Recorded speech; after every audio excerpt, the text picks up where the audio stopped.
আসসালামু আলাইকুম।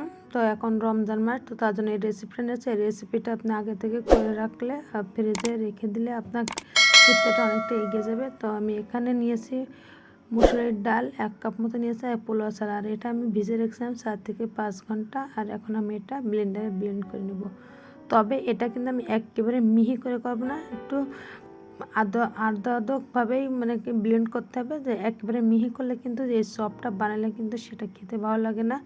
তার জন্য দেখতে পাচ্ছেন আমি একেবারে কিন্তু আধা ভাঙ্গা করে দিয়েছি। আর এইভাবে আমি সবগুলোই কিন্তু মুসুরির ডাল আর পোলাও চাল একসাথে কিন্তু ব্লেন্ড করে নেবো। আর মুসুরির ডালের সাথে কিন্তু পোলাও চালটা দিলে কিন্তু খেতে বেশি ভালো লাগে, টেস্টি হয়, আর অনেকক্ষণ মচমচে থাকে। আর এইভাবে আপনি অনেক বেশি করে যদি বেটে আপনি ডিপ ফ্রিজে সংরক্ষণ করে রাখেন, তাহলে কিন্তু ইফতারির সময় আপনার কিন্তু অনেকটা কাজ আগিয়ে থাকবে, আর ইফতারিটা বানাতেও কিন্তু সুবিধা হবে। আর এখানে রসুন নিয়েছি আর আদা নিয়েছি, একসাথে বেটে আমি একসাথে ব্লেন্ড করে রেখে দিব, যাতে আমার পরবর্তী বের করে আর আদা রসুনের ঝামেলাটা না করতে হয়। তার জন্য আমি একসাথে ব্লেন্ড করে রেখে দিয়েছি।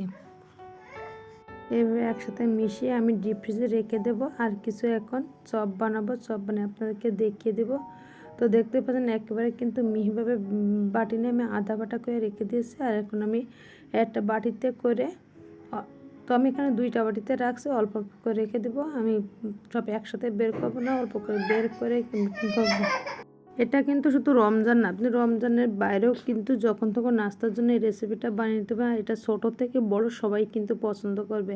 আর এখানে কিন্তু আমি পেঁয়াজ কুচি আর মরিচ কুচি দেয়নি, আমি যখন এটা বের করে চপ বানাবো আমি তখন কিন্তু পেঁয়াজ কুচি মরিচ কুচি দেবো। তো পেঁয়াজটা রেখে দিলে অনেক সময় গন্ধ হয়ে যায়, এই জন্য আমি এটা কিন্তু এখন দিব না।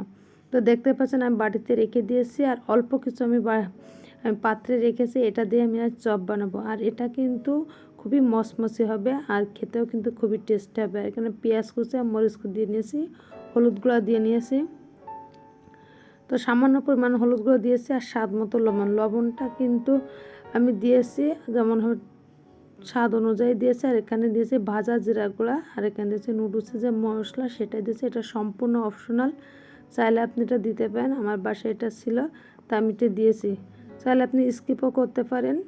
এইভাবে ভালো করে আমি মিশিয়ে নেব। তবে এখানে কিন্তু আমি পানি অ্যাড করে নিই, যে বেটে রাখছিলাম তাতে যে পানিটা বের হয়েছে আমি সেটা দিয়েই কিন্তু একসাথে মিশিয়ে নিয়েছি। আর চুলায় তেল দিয়েছি, তেলটা কিন্তু আমার গরম হয়ে গেছে, আর এটা লো আছেই চপটা বানিয়ে নেবো। আর এইভাবে হাতে অল্প অল্প করে নিয়ে কিন্তু চপটা বানাতে হবে।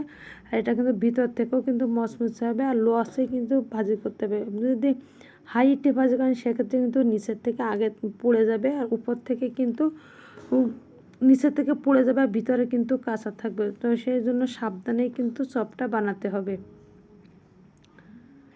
তো আমার এক পাশ কিন্তু বাদামি কালার হয়ে গেছে, আমি অপর পাশ কিন্তু উল্টে দিয়েছি, দিয়ে আমি এইভাবে মাঝখান থেকে একটু ছিদ্র মতো করে দিয়েছি, যাতে তেলটা ভিতরেও যাতে মচমচে হয়ে যায়। এটার জন্য দীর্ঘক্ষণ এটা কিন্তু আমার ভাজি করা হয়ে গেছে, আমি এখন উল্টে নিয়েছি। আর এইভাবে বাকিগুলো কিন্তু একইভাবে ভাজি করে নিব।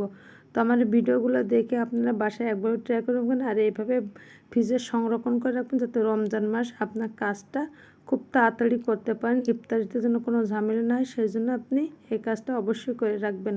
আর ভিডিওটি কেমন হয়েছে লাইক দিবেন, আর কমেন্টস করে জানাবেন। আজ এই পর্যন্ত, আল্লাহ হাফেজ।